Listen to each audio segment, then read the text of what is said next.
Olá, seja bem-vindo a Nada Trivial, sexta-feira, dia da gente dar aquela parada, entronizar, pensar um pouco como que tudo que está acontecendo no nosso entorno nos impacta e como que a gente pode deixar o nosso cérebro mais forte para o enfrentamento mesmo de todos os desafios dessa vida moderna, também cheia de oportunidades, né? Não são só desafios, também são muitas oportunidades. E os dias dos pais está chegando por aí, eu fiquei pensando como é que a gente traz essa paternidade e, de uma forma mais ampla, a parentalidade para a perspectiva da neurociência, do strong brain, como é que a gente pode fortalecer o nosso cérebro, fortalecer também o cérebro dos nossos filhos numa ação parental, mais condizente com o que a gente sabe sobre o funcionamento cerebral, né. Eh eu sempre digo, as pessoas que me acompanham sabem que eu repito essa frase com alguma frequência, que para ser pai, para ser mãe, a gente devia tirar brevê. Não podia ser um negócio assim, que qualquer um pode, sabe. Ainda que eu sei que é uma coisa absolutamente da nossa natureza, né, a procriação. Quando a gente procria para colocar um monte de serzinhos na natureza, para que eles se adaptem e, se for o caso, sobrevivam, a coisa é de uma figura, que é o jeito que os animais se reproduzem. Agora, no nosso caso, onde a gente muitas vezes vai ter one shot, né? Às vezes vai ter 2 ou 3 chances apenas na vida, né, de exercer essa condição de ser pai, de ser mãe, nós precisamos escolher muito bem o momento, a circunstância e o nosso preparo. E aí, ouvindo comentários, né, de outras pessoas mais jovens que diziam assim: "Puxa, eu não sei se eu sei ser pai, ser mãe, eu não sei se eu sei acompanhar o desenvolvimento do meu filho, se eu sei dizer o que que é normal, o que não é normal, o que se esperar que ele faça, que ele deixe de fazer em cada faixa etária", né. No passado, a gente falava mais sobre essas coisas e, na verdade, as famílias criavam os seus filhos mais juntos, né. Outro dia mesmo um rapaz que trabalha comigo comentou isso comigo, que na família dele, porque existia uma avó e um avô muito, né, muito abraçadores ali da família, os filhos levavam os próprios filhos, então, para ficarem com esses avós. Então, que ele próprio foi criado com os primos, foi criado pela avó junto com os primos, por causa dessa circunstância. E isso era verdade, né. As famílias já desde pequenininho, as crianças iam crescendo meio juntas, ou porque tinham muitos irmãos, ou porque, tinha os primos, ou porque tinha uma avó, então você já tinha um conhecimento sobre criança, sobre desenvolvimento infantil, que fazia parte ali daquela sabedoria da família. Hoje os casais geralmente têm um, 2 filhos e muitas vezes precisam encarar essa parentalidade sozinhos, né. Ou porque estão morando longe das famílias, ou porque, por alguma razão, não confiam nessa lida, né, dos avós, ou até mesmo porque numa sociedade bem elaborada como essa que nós estamos vivendo, os avós continuam trabalhando, né. Não existem mais tantas avós disponíveis, né, para ficar com as crianças, seja por necessidade ou seja por, vontade de desenvolver sua própria carreira, sua própria história, nós não temos mais isso tão disponível, né. E aí, provavelmente isso também mudou muito o papel dos pais, o pai nessa história, né, que passa também a precisar estar cada vez mais presente e ser uma peça mais fundamental nesse acompanhamento do desenvolvimento, porque, ok, não é simples gestar e parir, não é simples amamentar, mas isso é só o começo dessa história, né. Eu que tenho um filho de 26 anos de idade hoje, sei que toda e qualquer expectativa que me surgisse do tipo: "Isso vai facilitar, isto vai melhorar", não foi cumprida, né. Agora, quem sabe, pela primeira vez eu me sinto um pouco mais tranquila com a maternidade, né, de não precisar estar tão em cima o tempo todo, entendendo tanto quais são as necessidades e como é que eu posso apoiar, né. A gente é sugado por tudo isso. Mas será que a gente olha as coisas certas? Será que o nosso foco está mesmo na coisa certa? Será que você, pai, que vai comemorar o seu dia no domingo, entende qual o papel dessa paternidade?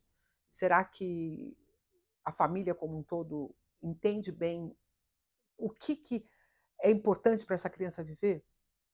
A neurociência tem muito a nos ajudar em relação a isso, porque ela fala dessas fases do desenvolvimento, ela entende esses princípios, né. Hã, Vem da neurociência, é uma ideia muito importante que hoje está bastante centrada na neuropediatria e na própria puericultura, que a gente chama, né, que é esses conhecimentos básicos para criar crianças, de que os primeiros 1000 dias que envolvem o período da gestação, mais os 2 primeiros anos de vida, são cruciais para o desenvolvimento do cérebro. E muitas vezes a gente acha que nessa fase é só manter a bunda limpa, né, não evitar que a criança fique assada e que ela durma e que ela coma. E na verdade nós já estamos apresentando muitas coisas para essas crianças nesse período, mesmo da vida intrauterina. Então, saber quais são as etapas de desenvolvimento, especialmente dos 2 primeiros anos, a necessidade da gente mostrar o universo do concreto, né. Isso não significa nada, porque as telas estão proibidas, banidas. Não, mas as telas estarão banidas na medida em que elas não forem, trabalhadas com o mundo concreto, né. A criança precisa descobrir o mundo que ela vive, para depois ela ir buscar a representação desse mundo na tela. Quando ela é apresentada ao mundo através da tela, isso, atrapalha boa parte desse desenvolvimento e cabe à mãe, cabe ao pai, cabe a esses adultos que permeiam a vida da criança apresentarem o mundo concreto. O cheiro, o gosto, a luz, né, todos os parâmetros e ir acompanhando para ver se essa criança está conseguindo, de fato aprender estímulos e como é que ela tem colocado isso no seu cotidiano. Então esse papel de que expande, né, passa dessa perspectiva de manter aquela criança viva, né, manter aquela criança limpa, manter aquela criança bem arrumada, né. Quantas e quantas vezes eu não vejo pessoas, reclamarem com as escolas infantis ou com as creches, a respeito se a criança veio com o pé da meia do avesso, né. Quando na verdade a preocupação deveria ser outra bem diferente, né. Sobre quais foram os estímulos que foram dados, quais foram as oportunidades que essa criança recebeu naquele momento. Então, o que significa de fato ser pai e mãe? Para além desse lugar de manter aquela criança sustentada, né. Quais são as outras sustentações cognitivas, psicológicas, mentais, emocionais, que estão a cargo do pai e da mãe, né. Essa parentalidade, por que ela é muito discutida depois na terapia? Por que todo mundo vai fazer terapia, vai discutir pai e mãe na terapia? É pelo papel, pela figura que isso tem no desenvolvimento. E um cérebro forte é um cérebro que, eh, tem oportunidades de testar, errar, aprender, levantar e cair, sem ser recriminado, sendo estimulado para a busca, para o interesse, ainda que para a gente isso às vezes faça falta na nossa própria vida, né. Então eu estou pensando como é que adultos, muitas vezes esvaziados dessa própria percepção para si, da importância do que faço, da importância do que construo, da importância do que conheço, como é que esses adultos podem estimular crianças a fazerem essas jornadas de desenvolvimento? Como é que essa relação se dá no cotidiano das famílias? O que você hoje, nessa sexta-feira à noite, vai fazer, em favor desse desenvolvimento da relação com os seus filhos, né, se é que estou falando com pais e mães nesse momento, né. Eu imagino que quem ainda não experimentou isso deve estar até desinteressado do vídeo, mas você que vive esse dilema de qual é o meu principal papel? À luz da neurociência, o principal papel não é limpar a assadura, ainda que isso seja fundamental para o bem-estar da criança. Isso é o mínimo que um pai e uma mãe faz, manter uma bunda sem assaduras. O mínimo que um pai e uma mãe faz é manter uma criança alimentada, dar a ela a condição dela dormir num ambiente seguro e confortável. Isso é o mínimo.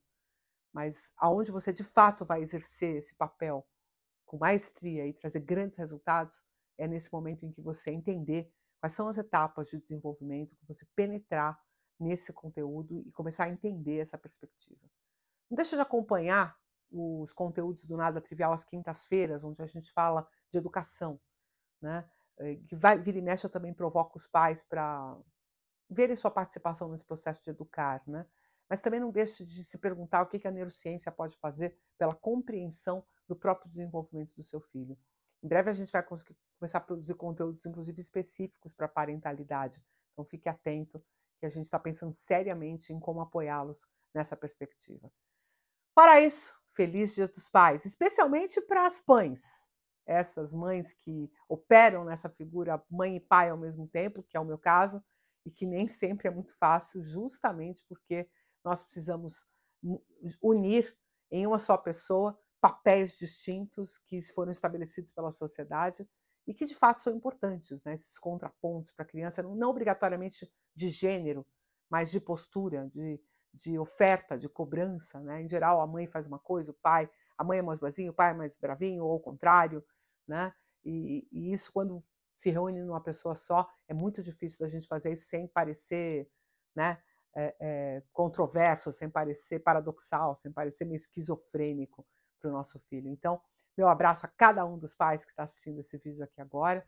Exerçam essa parentalidade, exerçam a paternidade com orgulho de ser pai, com orgulho do papel que você tem junto aos seus filhos. Mas para você também que é mãe, receba meu carinho mais que especial, porque eu sei exatamente como é que funciona operar nessa posição. Feliz Dia dos Pais a todas as famílias e eu te espero aqui todo dia útil com um vídeo novo no Nada Trivial, porque se fosse trivial, não ia ter a menor graça. Um abraço e até o próximo.